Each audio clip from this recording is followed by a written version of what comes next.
Hi everyone, I will introduce you to the Xiaomi Mi Temperature and Humidity Monitor. This product has a compact and useful design. As we examine it, you'll notice there are no buttons around it. You can easily open the back cover with your nail.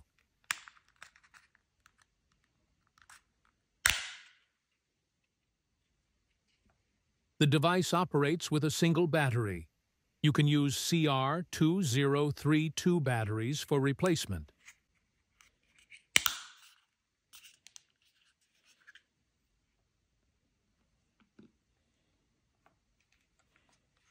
As for its size, it's only 4.5 centimeters long.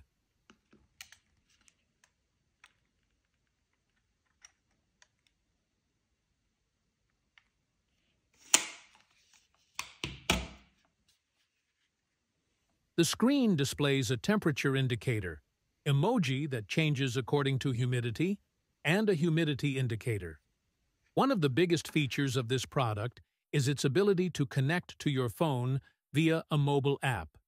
This way, you can easily monitor the humidity and temperature of your room from your phone.